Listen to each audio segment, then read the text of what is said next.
Video memperlihatkan seorang mama mengamuk di jalan viral di sosial media baru-baru ini. Video tersebut salah satunya diunggah oleh akun Instagram @mesozone pada Senin 4 Juli 2022. Dalam video, emak-emak itu terlihat mengamuk ke sopir truk hingga turun ke jalan. Sembari mengamuk dan memaki-maki sang sopir, ia turut melemparkan balon air serta memukul-mukul kaca truk. Bahkan dalam keterangan unggahan tersebut dijelaskan jika emak-emak tersebut juga mematahkan wiper truk. Rupanya, emak-emak itu mengamuk lantaran mobilnya telah ditabrak truk hingga menyebabkan bagian bodi belakang mobilnya mengalami baret. Aksi emak-emak yang mengamuk turun ke jalan raya ini pun sontak membuat kericuhan di sekitar lokasi. Terlihat beberapa bapak-bapak mendekati emak-emak tersebut dan menenangkan sang emak. Namun sayangnya, di keterangan unggahan tersebut tidak dijelaskan bagaimana kelanjutan dari kejadian tersebut.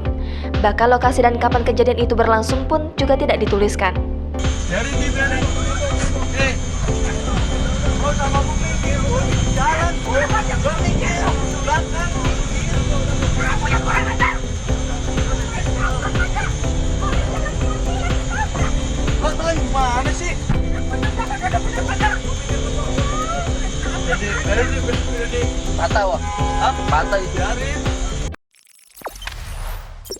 Jangan lupa subscribe, share, komen, dan like ya.